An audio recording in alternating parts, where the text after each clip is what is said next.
बरजात्री रे जाइथिले सब होई घर को फेरिले। बरजात्री उपरे इंद्रंको कोप, वज्राघात रे गला जनकर जीवन।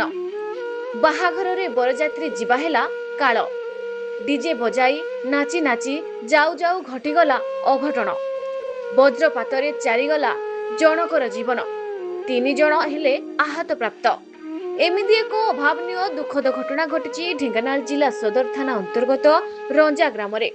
घटनाक्रमे रंजा ग्रामर मामा सहित चंद्रशेखर प्रसाद ग्रामर मुकेश को बाहाघर रे आसीथिले अनेक बरजात्री। मुकेश को खुशी करने को खूब नाची थांते, घरु भोजी खाई मन खुशी रे घर को फेरी थांते।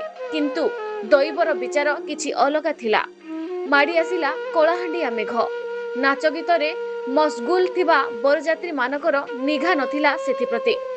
आसीथिबा बरजात्री माने रंजा छकरे पहुंची डीजेर ताले ताले मन खुशी रे नाची जाऊ जाऊ थिबा समय रे घटिला वज्रपात।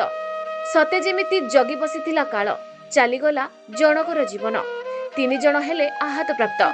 तेबे समस्त 4 आघात प्राप्तଙ୍କୁ ढेंकानाल जिला मुख्य चिकित्सालय को नेई परे कर्तव्यरत डाक्टर जनकू मृत घोषणा करथिले। मृतक जनक भापुर फांडी अंतर्गत कोइला पंगी ग्रामर अमीन बेहेरा, बयस 52 वर्ष।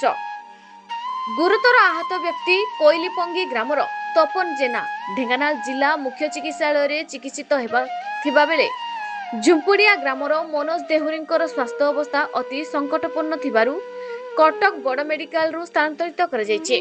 तेबे आउ जणे सामान्य आघात प्राप्त होइतिले मध्य स्वास्थ्य अवस्था प्राथमिक चिकित्सा परे स्थिर अछि। तेबे एकादृश्य दुर्घटना रे उभय ग्रामर ग्रामवासी माने गभीर दुख प्रकट करबा सहित मृताहत परिवार प्रति समवेदना ज्ञापन करछन्ते। हिंदोल रु रंगाधर साहू को रिपोर्ट, न्यूज ओडिशा टीवी।